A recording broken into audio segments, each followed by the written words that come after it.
L'expérience de l'MPO au vinyle a commencé en 1957 quand le fondateur Pierre Depoy a lancé son usine de pressage de vinyle.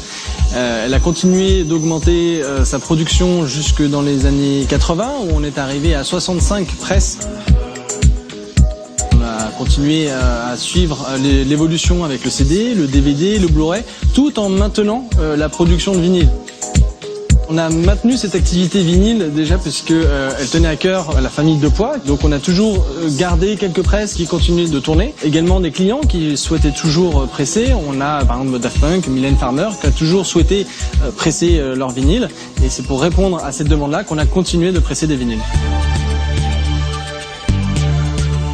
Alors les étapes de fabrication de vinyle commencent à la réception du master de la part des studios d'enregistrement qu'on va référencer, qu'on va ensuite mettre dans la chaîne de fabrication de ce master. On va fabriquer des matrices qui vont être en fait la copie en négatif de ce master.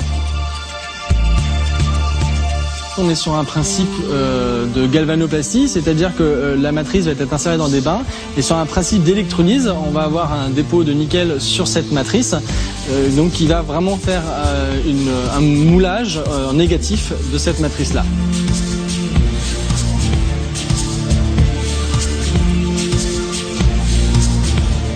Ces matrices vont être traitées de façon à pouvoir être intégrées dans les presses. Donc on va avoir deux matrices, la face A et la face B.